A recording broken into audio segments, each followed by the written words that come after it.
Good morning. For those who are just joining us, welcome. We'll be starting in a couple of minutes. Go ahead and take our poll question and tell us a little bit about yourself. And then if you have a minute, introduce yourself in the chat. It's like we have some good representation from different roles, different responsibilities. That will be great for some different perspectives and great discussion. Let's go ahead and move to the second poll question, if you would, Del. You can tell us a little bit about where you are, if you're at a rural area, urban, or suburban. That would be helpful too, as we think about our discussion and how we might customize some of our questions and some of our conversation. Oh, good. It looks like we have a really nice split there. Okay, good. Well, thank you so much. We'll go ahead and end the poll so we can get going. It looks like it's just about straight up time. So welcome and thank you very much for joining us today for our webinar, Using Data and Evidence to Strengthen Professional Learning Communities Around Math Instruction. My name is Rebecca, and I'm going to very briefly share some housekeeping information before we dive into our content.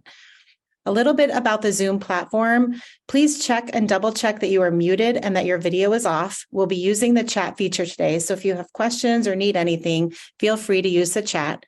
We're also using the screen share feature today, which is usually best viewed in full screen mode. Our speakers will be sharing their video, and we recommend selecting speaker view so that you can see them. We also do have ASL interpreters who will be pinned on the screen for those who need ASL. There are closed captions available if you look for the symbol in Zoom to access those, if that would be helpful as well. We also have a few staff online today who will be monitoring the chat and will be capturing your questions. If the presenters are able to answer in real time, they will via chat. There will also be time at the end of the webinar for Q&A with our presenters. And finally, we will be sending out the slides that we're presenting today in an email as soon as the webinar concludes, along with a link to a survey that we'd really appreciate everyone filling out. So keep an eye out for that.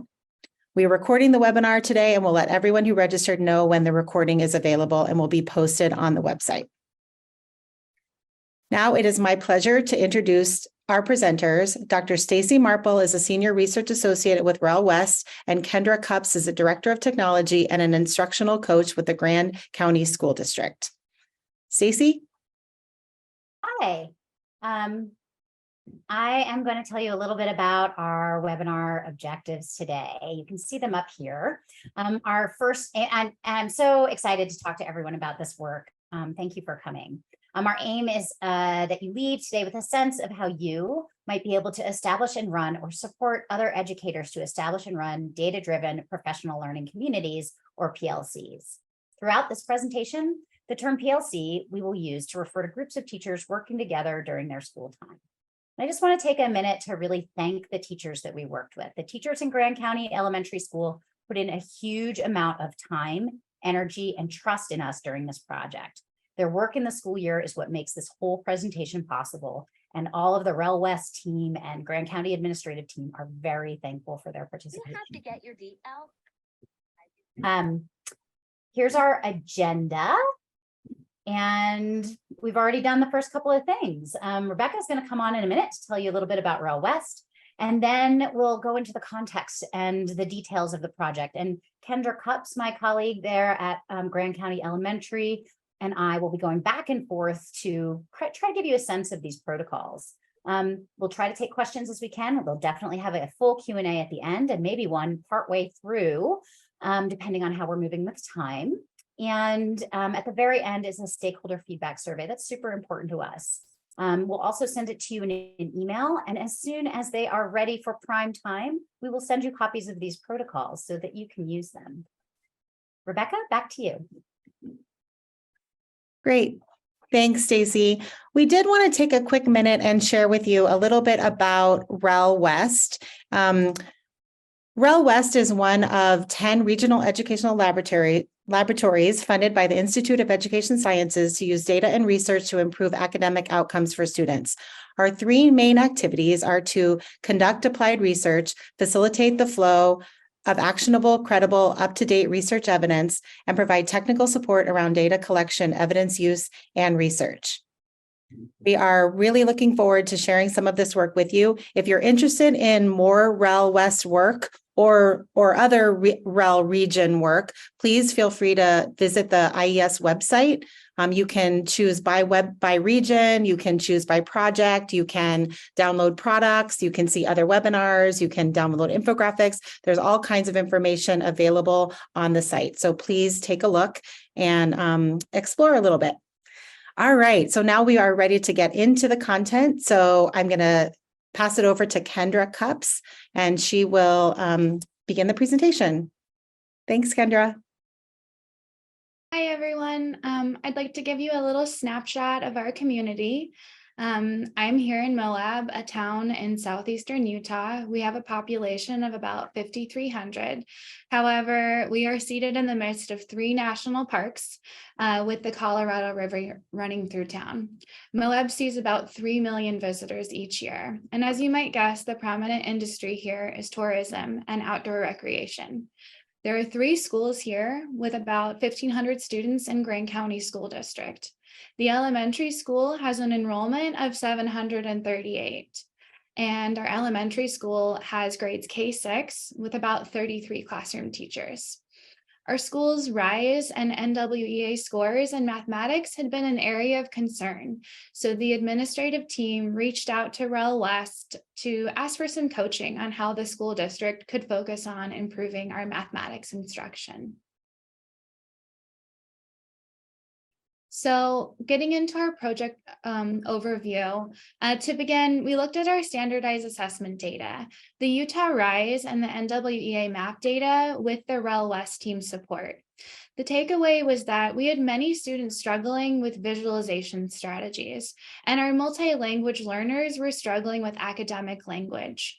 The REL West staff spent time with our educators across the district, learning what they felt the needs would be in mathematics. REL West staff sat in on our elementary school PLCs, learning about the teacher team's strengths, interests, and areas they wanted to improve in or get support with. These actions led, together with the REL West staff and Grand County administrators, to choose a focus on elementary school mathematics. In the past, our elementary teacher PLCs were doing interventions, but they were happening in isolation and without common formative collective assessment. So in addition, the summative RISE and NWEA data were not being used efficiently to support instruction. Our goal then was to find a way to get teachers in the practice of using formative data to guide instruction. This project was the first time to have an entire grade team using CFAs to guide ongoing professional learning community conversations throughout the year. Okay, this improvement cycle we have here was introduced to the teachers in the beginning lightly, but we really dug into it during Protocol 4. It undergirds all the protocol work. So once the initial groundwork that Kendra described was completed, the Grand County coaches and administrators worked with REL West staff, utilizing information from What Works Clearinghouse practice guides to develop the set of protocols we're going to present to you today. All of this work informed the goals of the project, which were to support teachers to use data to drive instruction. A secondary goal was to promote collective teacher efficacy. We really hoped that the teachers would take charge of this work and make it their own.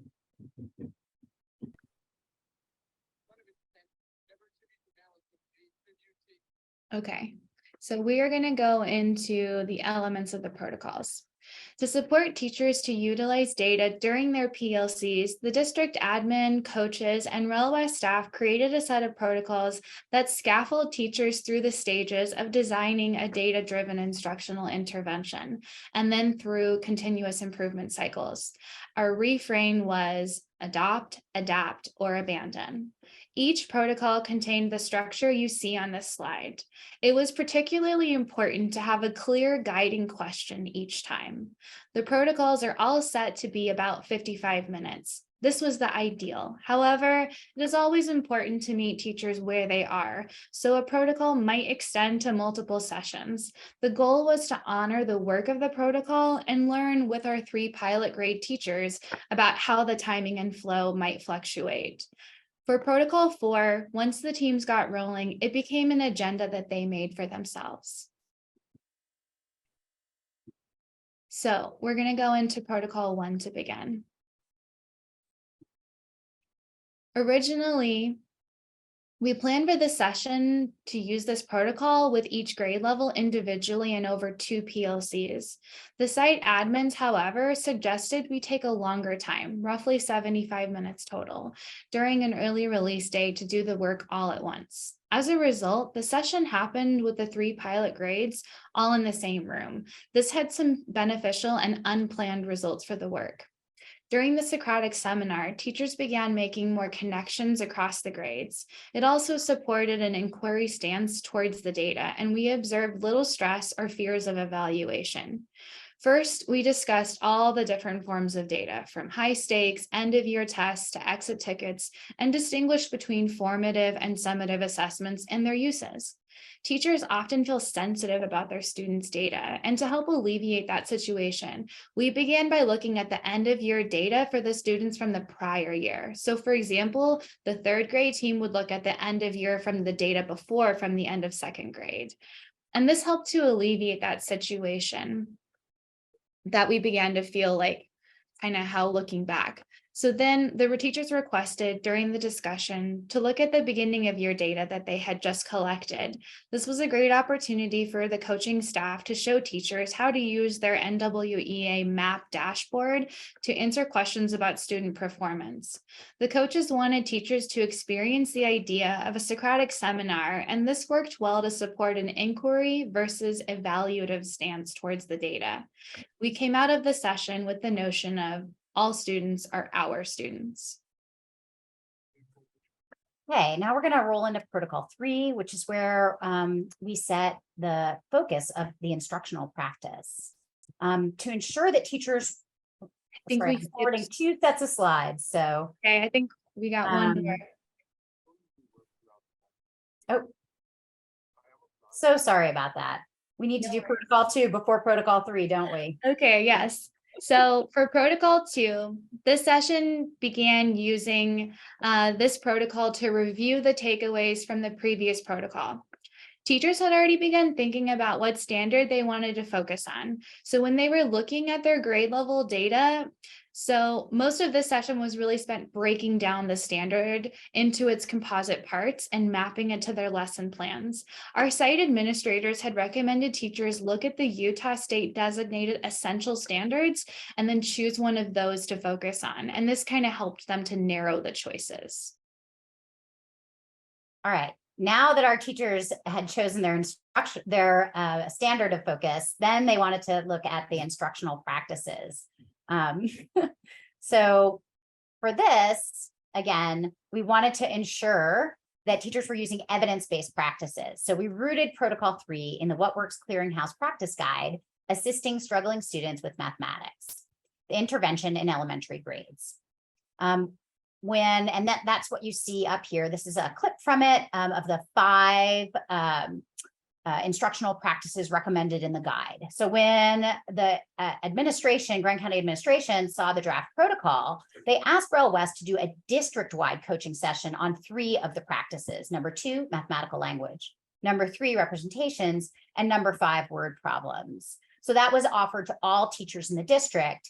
And then following the protocol you see here, during the PLC after that district-wide coaching section, the elementary school teachers chose which of those 3 instructional strategies they wanted to focus on. After choosing their practice, each team, without prompting, began discussing how they would implement this work consistently in all their classes as a team.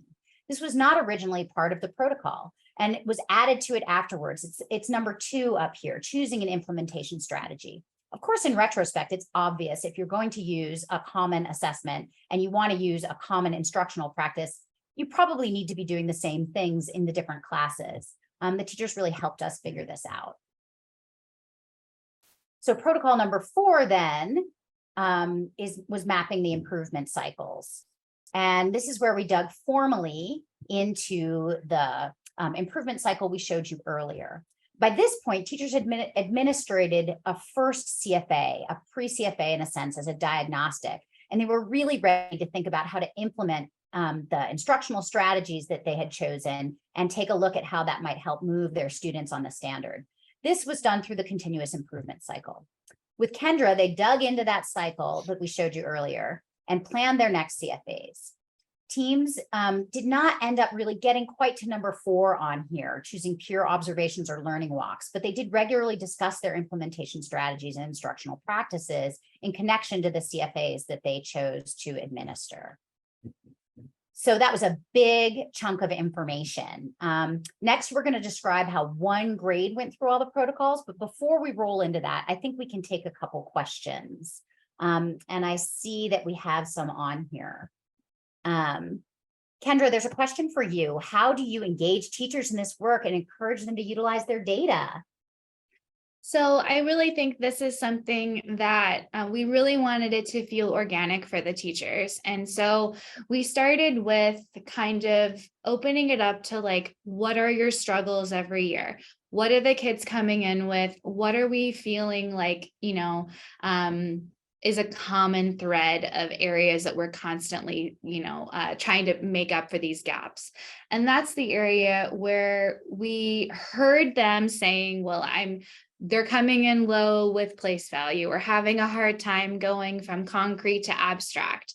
And so then that was where we were able to then take that kind of informal observation and go back to our NWEA scores and say, okay, holistically, that's your consensus in the long run, but let's look at specifically your grades coming in now. Let's look at what they're coming in with. There's no, feeling of ownership. We're just kind of looking at a fresh group and then looking at specifically where those gaps were. And so I think that engaging them in the work, we were able to kind of make the NWEA scores more of an action item for them to think about reflectively versus kind of anecdotally, what are we seeing are these ongoing trends.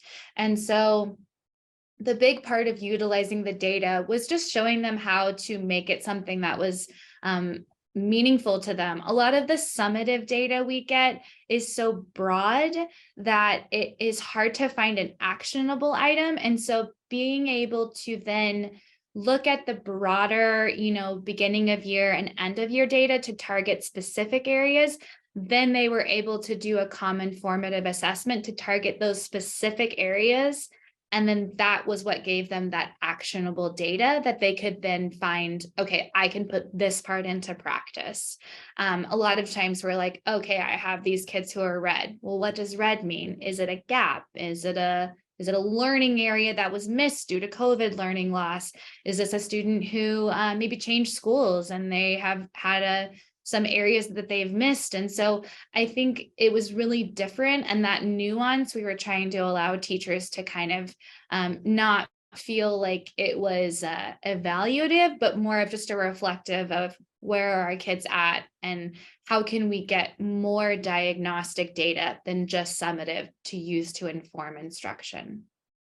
Yeah, and I think I would just highlight in there how many times Kendra said teachers. So the big thing here was that we didn't come in with a report saying, this is what we know.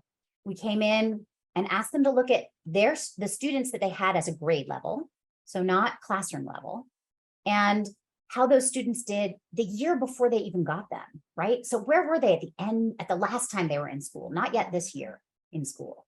And all of that, I think, helped, create this inquiry stance. And then that rolled into looking at the data they got from the CFAs, and that, they got a say in what the CFA was. So there was, I observed some of the PLCs, and Kendra would put some boundaries on, well, we probably shouldn't use that from Teachers Pay Teachers because it has these issues with it, particularly perhaps in terms of our LD students or our MLL students. But how about we find something like that, but that's in our curricula or one of our sources we already have. So that kind of compromise and education is, I think, what kept teachers engaged with different kinds of data. I think we have time for at least one or two more questions. What I see here, let's see. Oh, Kendra, do you want to quickly tell people about the students in our community? Sure. Was the question just about like what kind of the general demographics? Yeah, who are the students and community demographics? Yeah. So I would say on our beginning kind of snapshot, we do have a lot of students here who are multi-language learners. We have a lot of students here who are also Indigenous and come from, we have, it's really diverse for Utah. We have a very different demographic than we do in other parts of Utah. And so, yeah, we've got about 7% English language learners, 42% economically disadvantaged, 24% Hispanic, 8% Native American, 2% multiracial. But I will say, just kind of to the general, I think we're seeing our community shifting here quite a bit in the last few years, which has really made our teachers kind of rethinking what we can do, collectively to support the community that is changing. And we are seeing every year more multi-language learners. And that's an area that we're constantly talking about. And so some of these conversations, not just math, had been about multi-language learners in all, capacities at the district. And we're looking at that holistically for our language arts instruction and looking at our interventions that we do for all students for language arts. But now we're kind of bringing those same conversations about academic language, specifically into mathematics. But those things are happening for sure in, science and social studies, as well as those are some of our big goals we have right now. Thanks, Kendra. I see we have someone who asked which recommendations. I'm assuming you meant math recommendations we focused on why. And rather than that, what we had teachers do is once they looked at their data over time and their knowledge of their practice, and we asked them, when you think about your grade, if there is one thing that you really need your students to leave knowing in this grade at the end of the year before they get to the next grade, what would it be? And then we looked at what standard from the essential Utah standards that was related to. And then that became the initial instructional focus. So I think that answers that question. In terms of using this same thing for different subjects, we're thinking about that. I definitely think that this model of looking at data as a grade and then looking at a standard and then looking at an instructional practice and then choosing a CFA and mapping that through a continuous improvement cycle is one that could happen in other disciplines for sure, and certainly other grades. So stay tuned for that over the next year or so. And then I think we should roll. I think Dana Ball, I see your question in here. The recording will be available after the webinar. I see your question here. I think we can get to that after the next set of content, because right now I think we're ready to dig into an example. Kendra's going to tell us about what happened with the third grade team at the school. And it was really exciting to see them come together. I'm just going to, from an outsider, when I looked at the team, I thought, oh, I'm not sure this is going to be a great team, because we had some people who were really gung-ho and others that were extremely skeptical. And it ended up turning out that diversity of attitudes towards the work made the work stronger, I think. So it wasn't just all folks who were ready to get on board with, what Kendra was bringing in. There was some skepticism and some challenges, and I think that made the work richer. But I will throw this back to Kendra to tell you the story of third grade. Thank you. So again, we started going over which standards were the lowest on our assessments year after year. And that was not just one session, right? That was like years of being in PLCs with the staff and really just trying to just listen to like, What are the things we struggle with year after year? What are the areas that always seem to be hard? And to review this, as part of Protocol 1, the third grade teachers chose to focus on the fraction standard. This was an area they always saw issues. And then as part of Protocol 2, they determined that their instructional practice would be mathematical language. They kind of decided the language was the part of those three different areas that they thought would be most effective to apply to the fraction standard. They devised an intervention as part of Protocol 3, where they decided once a month they would all do a fraction classroom activity, focusing on language, supporting the understanding of partitioning a shape. Each teacher did a slightly different activity, and the students rotated through the classrooms. They facilitated multiple and varied opportunities for students to engage with the content just for that month. And then the teachers conducted an intervention after implementing a common formative assessment to establish the baseline. After implementing Protocol 4 several times, utilizing their common formative assessments, the teachers decided that they had made great progress on fractions and they wanted to continue with the mathematical language as their instructional practice, but they were ready to change the standard to focus on word problems. So, okay, thank you. One more back, thank you. So what you see here is the NWEA MAP growth scores for third grade. And this test has been shown to correlate highly with the Utah state assessments. We're really happy with this improvement, but we'd like to honor the work of all the teams and the progress that happened in all of them. Observing that third grade had the opportunity and the fortunate circumstances to do more cycles of improvement. So they were able to do that fourth part of the protocol more times. And we really saw that that just was available to that group. We know that there are many factors that influence student achievement, but we want to come together to recognize this work and the commitment that these teachers showed towards the protocols. We feel that the PLC was definitely a contributing factor to these positive outcomes. All right. So now we're going to tell you a little bit about the lessons we learned from this full project.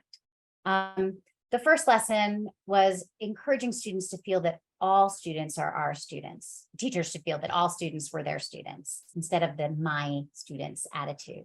Having teachers look at students' prior year data and then having grade teams look at their data together, focusing on grade-wide trends. We really feel that supported a collegial environment, both within the teams and towards data in general. While it wasn't essential to the functioning of Protocol 1, having the opportunity for cross-grade conversations was an additional benefit. Promoting the stance that all students are our students, we really think this was a key to success. Our second lesson was the importance of cohesive implementation. And this was from the teachers. They quickly realized that if they did not have a common intervention, then a common assessment wouldn't be that useful. Because this required a commitment on the part of the teachers to alter their day, it was important to give some thought time and to schedule an early check-in on the implementation strategy to allow for any necessary tinkering. This emergent, teacher-led, teacher-driven revision to the structure of the protocol may have worked to support teacher agency. And that's really lesson 3 is about teacher agency. Choice supported the formative assessments. It seems that teacher agency improved because we instilled the idea that all students are our students. Perhaps that's my read of it, but that could be one contributing factor. And that the data would not be used to understand how teachers were performing. And we also just removed all ideas of comparison between classes. To this end, the teachers started sharing students and coordinating intervention work. Through this work, we observed a spiraling of stages to engaging with the common formative assessments and thereby the using of data to inform daily instructional practice. The first thing we saw, and teachers went through this, it wasn't like this is an easy step that they went through. It's just different stages that we saw or different stances that we saw teachers go through. One was compliance. Okay, I'll do the CFA. Then there was curiosity. What exactly really counts as a CFA? And there was inquiry. How can I use this common formative assessment, this CFA, to inform my instruction? And then there was agency. I want to see my students improve on this. What kind of CFA will support my work? And then there was mastery. Should I develop my own CFA or use one that I find on the internet or use one that's created by a curriculum product that I already have? This was kind of probably one of the biggest, not official goal outcomes of the project, was this observation of collective teacher efficacy. And then lesson 4 was to really honor each PLC's learning process. The pilot grade teams, 2nd grade, 3rd grade, and 5th grade, each had really different trajectories and moved at different paces. And when we think about each PLC team's trajectory through this work, it's easy to see how much they all learned, particularly when we step back from a mindset on completing the protocols. It reminded me that the big goal was to support teachers' learning and expanding their toolkit, and that to honor where different teachers are in their learning trajectory, as we would with students, while still supporting them to go as far as they can in the conditions they are in, is the real goal. So when we think about it, each PLC did some adopting, they did some adapting, and they did some abandoning. All this helped remove the idea that data is a 4-letter word used to corral teachers. So now we can go a little bit more into some more Q&A. Someone asked here, what was the timeline of the project? And it really kind of depends on how you think about it. In some ways, we really began, gosh, I guess in the spring semester before we did implementation, by just listening to teachers and giving them small instructional changes they could make. Kendra went around and listened, and I would talk with her afterwards and go around and listen, just see what teachers were struggling with, and trying to get to know them and build that sense of trust. And then over the summer, so that was the spring, and then over the summer, we worked in depth with the coaches at Grand County Grand County School District and the administrators, kind of back and forth, developing the protocols and getting everybody's input. The goal really here for Grand County was to eventually use these protocols in different grades. So they wanted their entire administration team, so the principals and vice principals and coaching staff from the other schools, to be involved in the initial process. And then in the spring is when we began the protocol work. So I guess 1 full calendar year. It's when we began the protocol work officially with Rel West. But after the Rel West project piece of support and coaching was done, Kendra, you continued on in the spring, right? Yeah. And I see some, kind of the biggest thing I think that, cannot be overstated is just taking the time to listen. So I saw one question just asking, like, what was your recommendations and why? And I think, we spent a lot of time just being really thoughtful with the IES practice guides and looking at, particularly which of those things would benefit the things that we see district-wide. And so, language is something that benefited all of our students. We have a lot of students who are, low literacy exposure, and that could be due to, just home environment. And that could also be due to cultural just differences.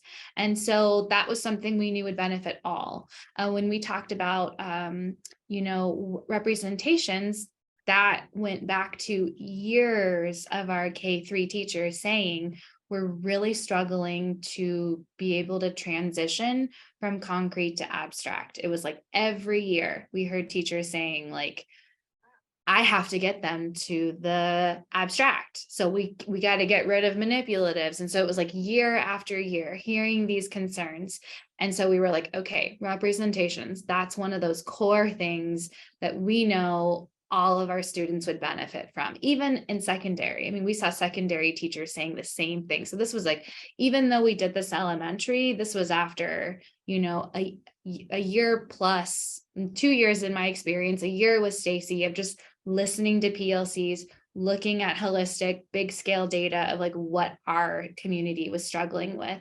And then word problems, again, comes back to language. If you have students who are, low language exposure, again, due to many factors, then you see that they really struggle with word problems, and they struggle with lengthy word problems, especially with state testing. And so while they may be able to do the algorithm, if they're not able to understand the word problems, I mean, those were like our core things that we saw, that those would be the biggest implementation, bang for your buck, because they hit like our main things that we were struggling with. But that didn't happen quickly. That was a lot of thoughtful discussion with instructional coaches and the administrative team, and looking at holistic data over many years. Yeah, I think that it's a go slow to go fast. Yeah.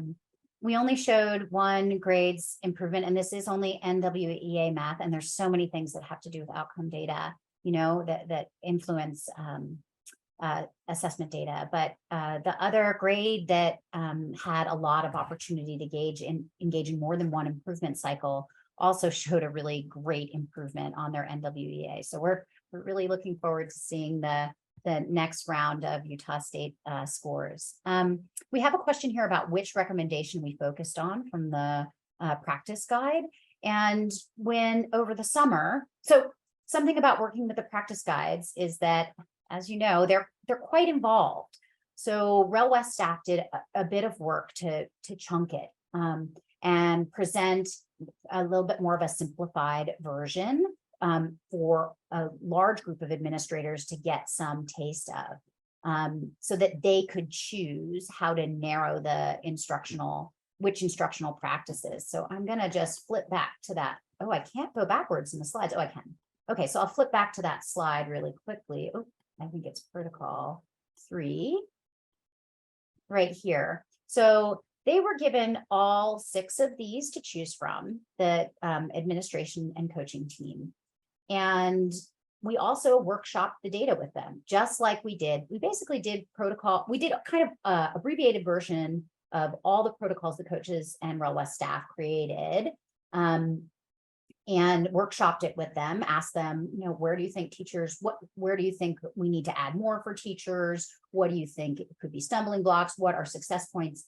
And when they looked at this, they said, this is too many to choose at once. So they chose from, after having also looked at the data we presented to them, numbers 2, 3, and 5. So I hope that answers your question. But in general, I find working with districts successfully with the practice guides means letting them both kind of get into them with their own student data and student work. We even brought student work, math work from the elementary school for the administrators to look at, to really instantiate those guides in their own work in their community. Let's see, what other questions do we have here?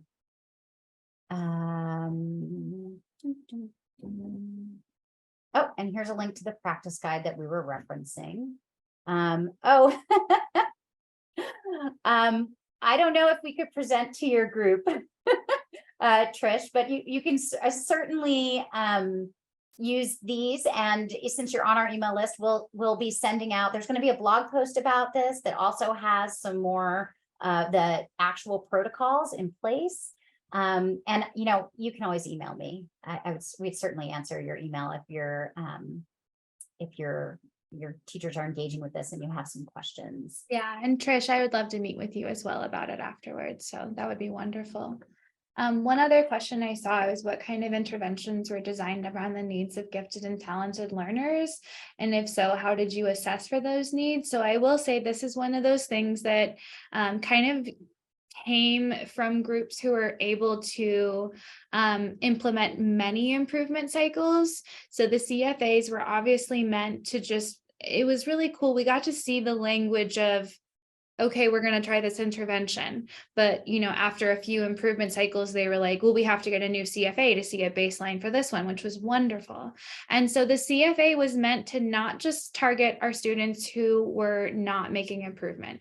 It was also to make sure we were in our interventions and we were kind of shuffling our students amongst teachers in a grade level, they would also have a group that was for students who were above grade level. And they would be thinking about what are we doing to challenge those students. So, we had our NWEA has some really great reporting, and they actually show you which students are high achievement, but not making growth. And so we were able to target not just students with low achievement, low growth, but also students with high achievement, low growth. And that's something really helpful from those reporting opportunities from NWEA's growth reports. And so we were able to make sure that when we were doing our interventions, all students were making growth. And then when students made it out of a certain group that was being addressed for interventions, then they would move to another group that had different goals. And so even if they were moving to a different group, if the grade level had chosen mathematical language, the language would still be the focus. So they weren't changing per se the practice or the standard, but the level of engagement would change depending on how they were addressing the intervention, if that makes sense. Yeah, and some of this was facilitated by a mix between the teachers just being willing to share their students and then being able to do some focused interventions at all levels. And then also having, the general classroom tier 1 instruction, so that everybody went back and forth and the teachers supported each other in this. It was really wonderful to watch. In terms of how much time we spent with administrators, Hey, I got an idea. we began by, let's see, I would say it was probably, so we had a session early on that was about an hour or so, just looking at historical data over time. That was the very first thing we did with Grand County, that we looked at cohort data in the district over time, math data. That was probably around an hour or so. And then we had another hour or so to introduce this project. And then we had a working session over the summer that was probably 2.5 hours, where they really dug in and gave us tons of feedback, and then maybe 2 more single-hour meetings. So I guess that was like 6-ish hours when you put it all together, with emails here and there, and more time certainly with Kendra and the director of special education and the other district coach. Can I add to that, Stacy? Yeah, of course. So I do also want to think that when we were workshopping these protocols, we kind of would do check-ins of like, okay, here's where we're at, here's what we at. And then we actually set aside 2 different times to work through these protocols, as we gave the administrative team an assigned grade level to pretend. And then we said, okay, choose a standard, choose a practice. And then we had them actually go through the protocols. And the reason why we did that is because some campuses had dabbled in CFAs, but it was in isolation. Some campuses had no experience with CFAs. We are a small district, but we still had a variety of experiences with data. And so we really wanted to say, like, how would your staff feel about this practice?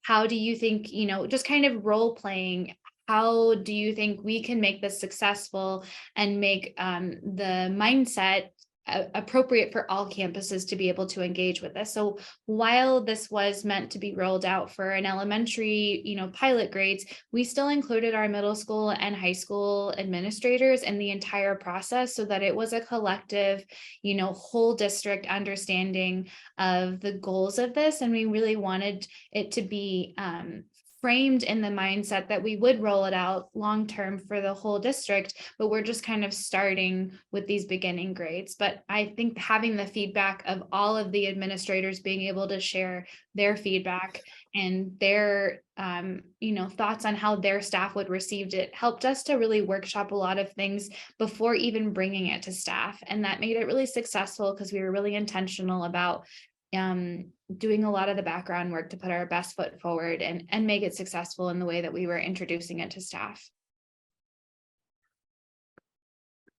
Let's see, I see here, we haven't really thought about how this would, these techniques would be incorporated into pre-service from Allison. So I don't know if you want to add an extra add another sentence on that, and if you have a more nuance to that question. And the role of assessment literacy and using different item types for various purposes. I don't know how far we've really dug into that with the teachers yet, but that would certainly be a place to go. I think more we had some really great moments where teachers collaboratively thought about what their CFA was going to be.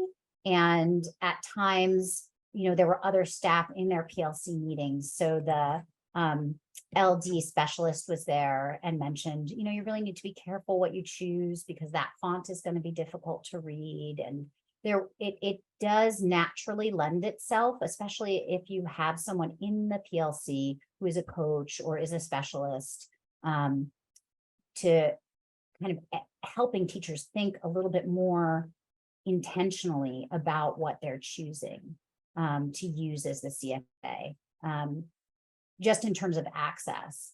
But the space of does multiple choice versus open response and group performance and individual tasks.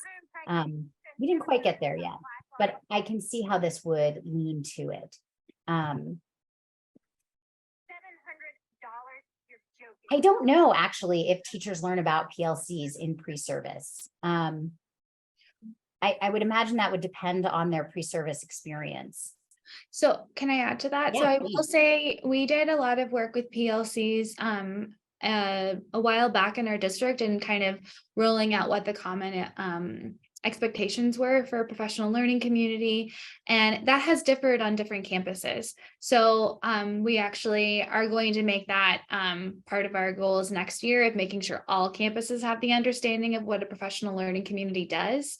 Again, we started with some teams who already had the culture based around discussing student data, but again, maybe it was happening in a way where it was looking at a lot of like summative data and a bit of formative assessments, but not really. Our big goal at this campus, particularly this year, has been collective teacher efficacy. So we really wanted to focus on, whatever we're looking at, the whole team is looking at it, and the whole team understands the end goal, and the whole team understands how we're going to get there.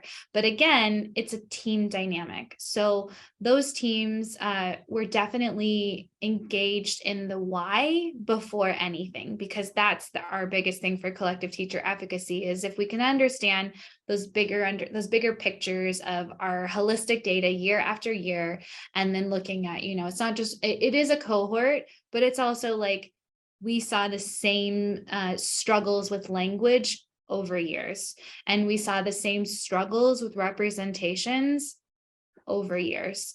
And so I will say that that part of the collective teacher efficacy was very easy to get everyone on board. But then what we really had a hard time with was discussing what makes a good CFA.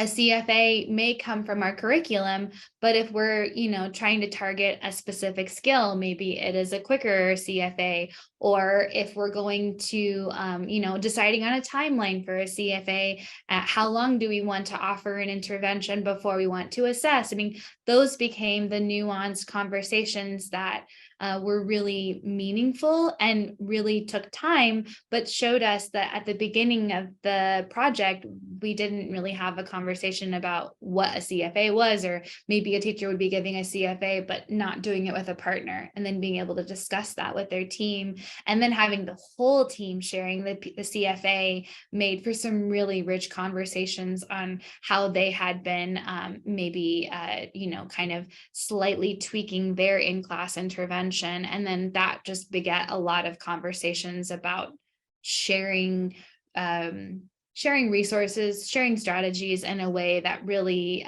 was the end goal of that collective teacher efficacy as part of our teacher clarity work this year. Trish, I see your comment on did asset or strength-based learning play a role in your work? And while for sure it did, it when the teachers looked at the data, they did look at what the students were doing well as well. But with that work, we spent more time looking at where they were struggling than where they were doing well and how to address those. So I think that's something that we could improve as we think about how the data, how we can do celebrations of student strengths and leverage those moving forward when teachers are looking at the data. I think that's a really good point to bring up. But I wasn't in all the PLCs, so Kendra would know more if they were, if how that conversation went when they were looking at various CFAs. Well, I think one thing we did with asset managing was just like we were one of the few school districts that stayed open all of COVID, which we were really proud about. And our language arts was doing really great after COVID. And so that kind of made it a really collective conversation of like, we're working really hard on this. Now let's work on like, what can we do to improve our mathematics instruction? So that was kind of the pivot we had.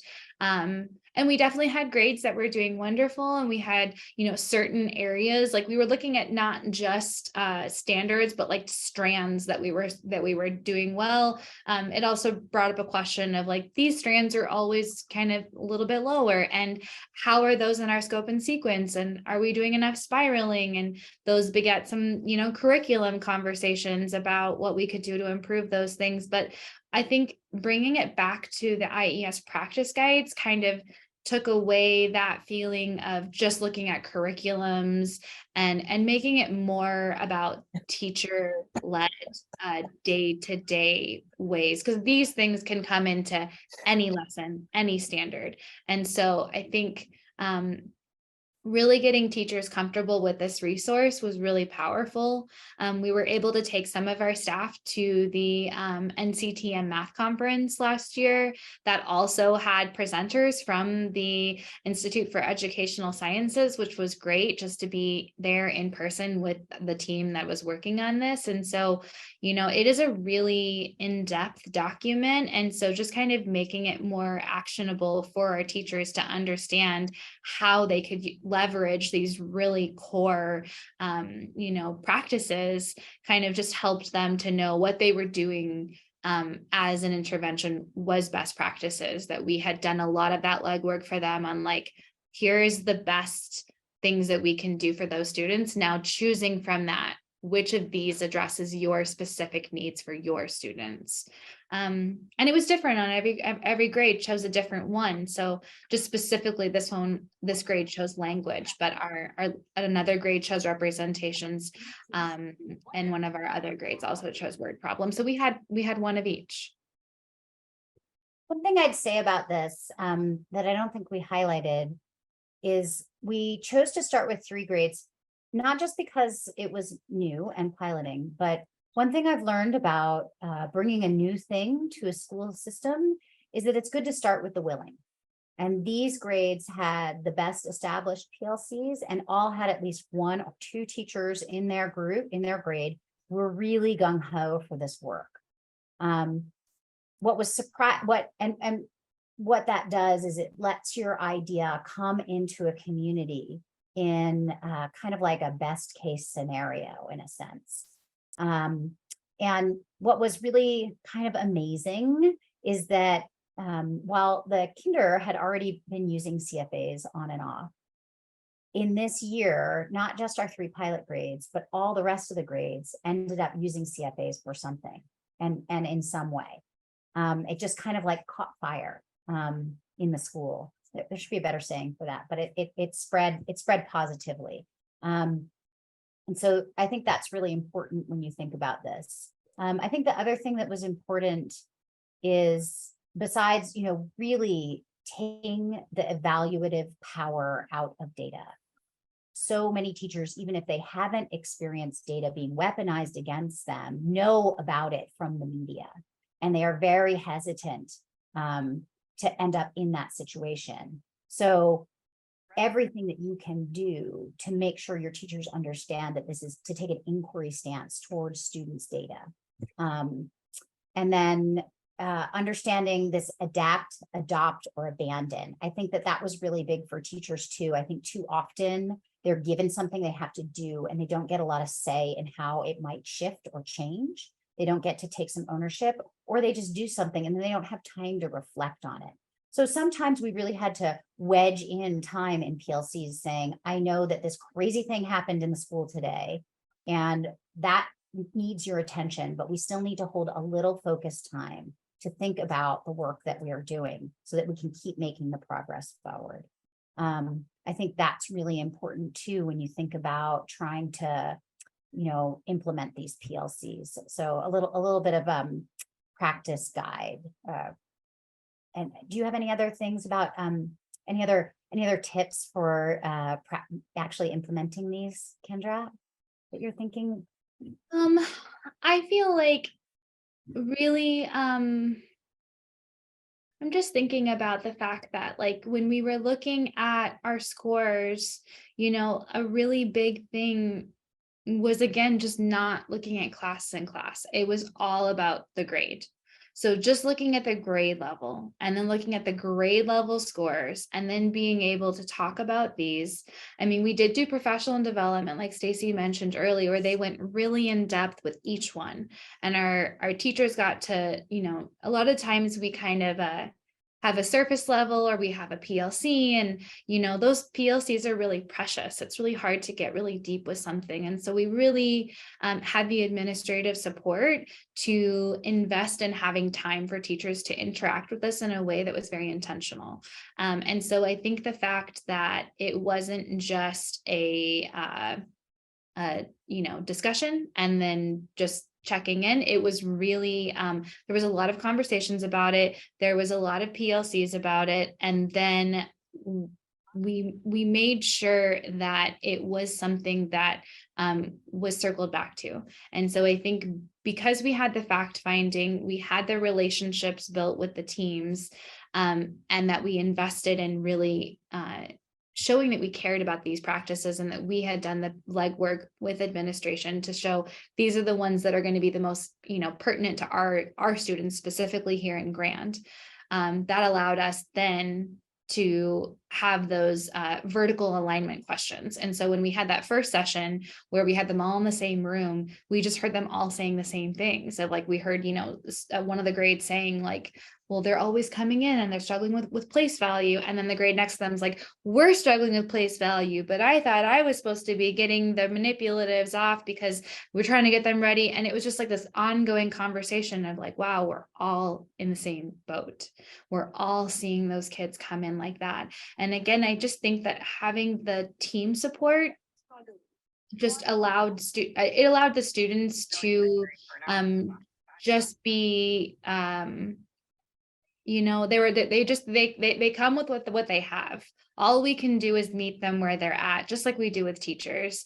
And so I think it kind of just took away that feeling of the stress of like, this is something I have to own, and more of how can our team share. I will say something really special is our special education teacher jumped in with both teams and was like, I would love to do these interventions with you. I would love to do push-in support to address the needs of your groups. And so the teams we had the most growth with was with that same special education teacher that was just as passionate as the classroom teachers. And that partnership cannot be understated or cannot be overstated, I guess is the word. It was so impactful to those teachers. And so we just really were looking at, not just students who had qualified for services, but any student who was in our MTSS process that was potentially on the cusp, or looking at, home language exposure, and just kind of really being reflective about how all of these recommendations would be successful. But rather than trying to take everything on at once, let's just choose a couple to get very in depth with and to feel very comfortable with. And I think those ones just really lend themselves to our students in a very natural way that felt very organic. We did, for the question about the parents part of the practice guides, we didn't, but I think that would be wonderful to involve the PTA in the future about just looking at all of our goals. I will say when we do curriculum adoptions, we definitely have a parent representative that's there looking at what we're choosing for our campuses. So that's definitely, they are part of those processes. And I think as our last question, we had someone who asked about how we are working with our teachers when we have students with diverse lived experiences and worldviews.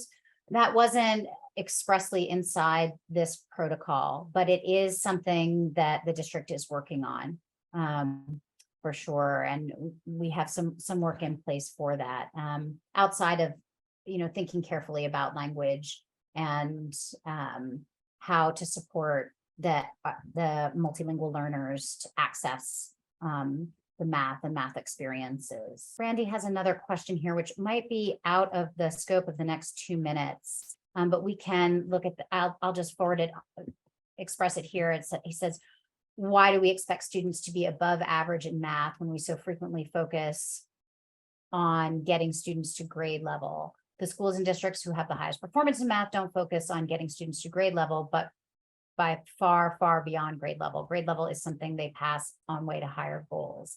I think that's true. I don't think that we are focused here on anything except the students doing as amazing in math as they possibly can and supporting teachers to support them in the best that they can. So I don't think there was anything in these protocols or in our work where we're like, oh, you're at grade level, we're done.